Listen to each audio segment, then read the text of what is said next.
Selamat datang! Hari ini kita akan membahas sesuatu yang krusial, yaitu benteng pertahanan digital kita di lingkungan pelayanan publik. Ini bukan cuma soal teknologi loh, tapi soal menjaga kepercayaan masyarakat.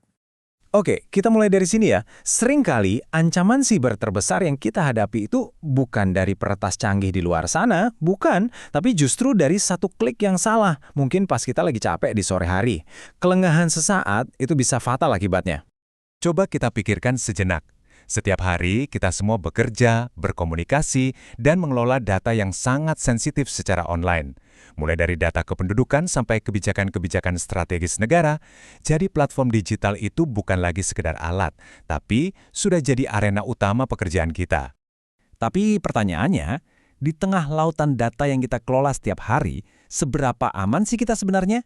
Ini bukan cuma pertanyaan teknis, tapi ini adalah ujian kesiapan kita menghadapi ancaman yang sering kali nggak kelihatan. Jadi apa itu keamanan digital? Menurut UNESCO, definisinya cukup simpel. Ada dua kuncinya. Menggunakan teknologi dengan aman dan juga dengan bertanggung jawab. Nah, bagi kita sebagai abdi negara, ini artinya setiap tindakan online kita itu harus mikirin dampaknya. Dampak ke data pribadi kita, dan yang lebih penting lagi, ke data institusi. Dan inilah yang bikin posisi kita itu beda. Kalau data pribadi itu ibaratnya harta kita sendiri, data publik yang kita kelola itu, itu berangkas negara. Taruhannya bukan lagi cuma privasi kita, tapi integritas dan kepercayaan publik ke pemerintah. Besar sekali kan? Oke, salah satu ancaman paling umum yang harus kita waspadai itu namanya phishing. Bayangin deh, Anda lagi sibuk, tiba-tiba dapat email dari atasan yang minta data login segera untuk keperluan mendesak.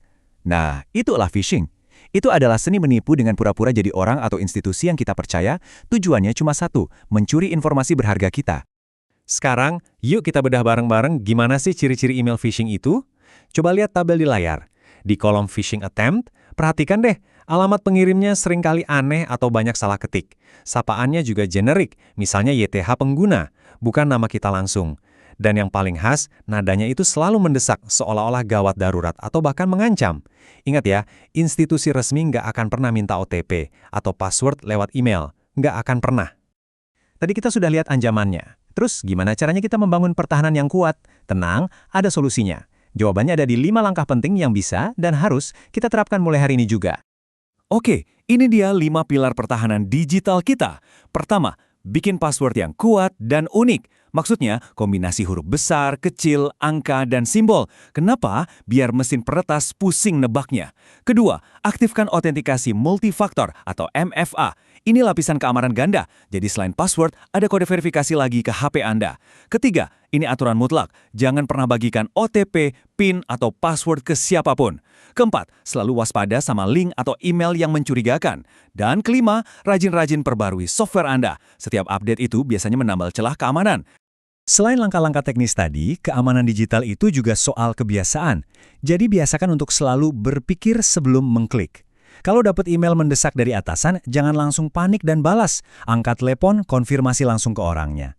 Hati-hati juga dengan apa yang Anda bagikan di media sosial. Dan ingat, logo resmi di email itu gampang banget dipalsukan, jadi jangan gampang terkecoh.